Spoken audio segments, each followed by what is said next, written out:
લોકમત ન્યૂઝમાં આપનું સ્વાગત છે। આજે વડોદરા જિલ્લા પંચાયતના હોદ્દેદારો માટે સેન્સ પ્રક્રિયા હાથ ધરાઈ હતી।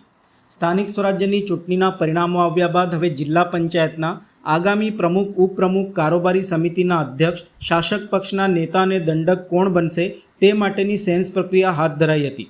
ત્રણેય નિરીક્ષકોએ વડોદરા જિલ્લા પંચાયતની 34માંથી 32 બેઠકો ઉપર વિજેતા થયેલા ભારતીય જનતા પાર્ટીના ઉમેદવારોને એક બાદ એક સાંભળ્યા હતા।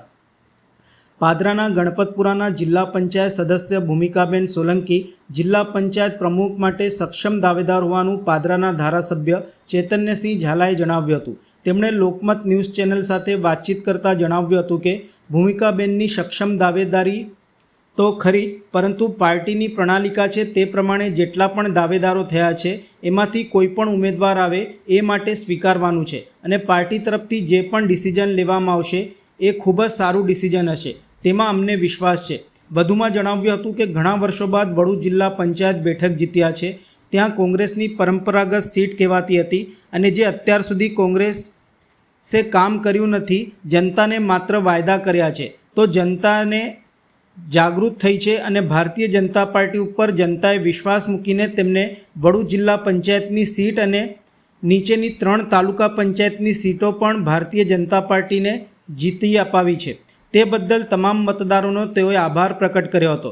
પાદરા તાલુકા નગરપાલિકાના હોદ્દેદારોને લઈ તેમણે જણાવ્યું હતું કે ભારતીય જનતા પાર્ટીના જીતેલા તમામ ઉમેદવારોએ દરેક હોદ્દા માટે સક્ષમ છે જ અને પાર્ટી તરફથી નિર્ણય લેવામાં આવશે કે કોને પ્રમુખ બનાવવો, કોને ઉપપ્રમુખ બનાવવો, કોને કારોબારી ચેરમેન બનાવવા એ ભારતીય જનતા પાર્ટીનું મોવડી મંડળનું ડિસિઝન રહેશે, જે સર્વેને શિરોમાન્ય રહેશે।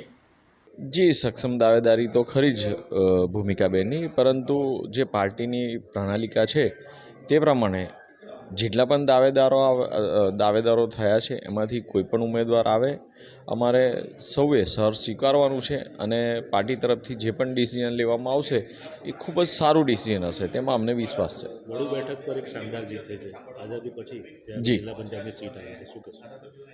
જી, આમ તો ઘણા વર્ષો બાદ એટલે લગભગ 30 વર્ષ પછી આપણે વડોદરા જિલ્લા પંચાયત જીત્યા છે।